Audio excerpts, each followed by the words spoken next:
Hello everyone, good morning. Today I'm going to show you how to pollinate chili pepper.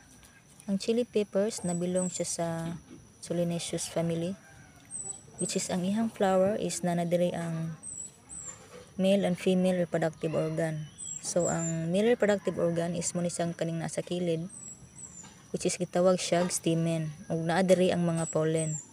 Then ang female reproductive organ, which is ang kaning nasa tunga, kani siya, ug mo na siya gitawag nga stigma. So ang uban kinahanglan siya ma self-pollinate or hand-pollinate tungod kay ang insect is dili siya ma-pollinate. Muna siyang reason nga nung mga hulog ang mga bulak ug dili siya mabuo. So pag hand-pollinate kinahanglan lang nato og cotton buds or paintbrush nga kanang humok atong i-rub ang kilid para matandog ang mga pollen ug maabot siya sa female reproductive organ. Then kani po diri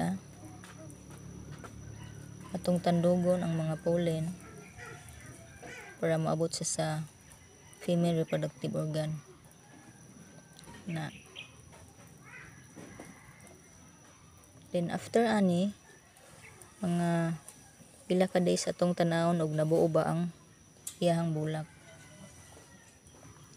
Human ani atong libelan para mailhan nato og mo ni siya ang atong gi self pollinate or hand pollinate na pilning isa para mailhan nato siya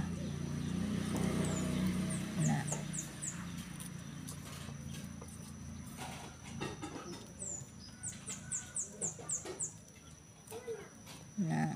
So after ani atong i-monitor og nabuo ba ang bulak. So guys, so after mga pila ka days atong gilantaw ang atong gihan pollinate ug mao na ni siya nabuo na ang ihang bunga. Ala.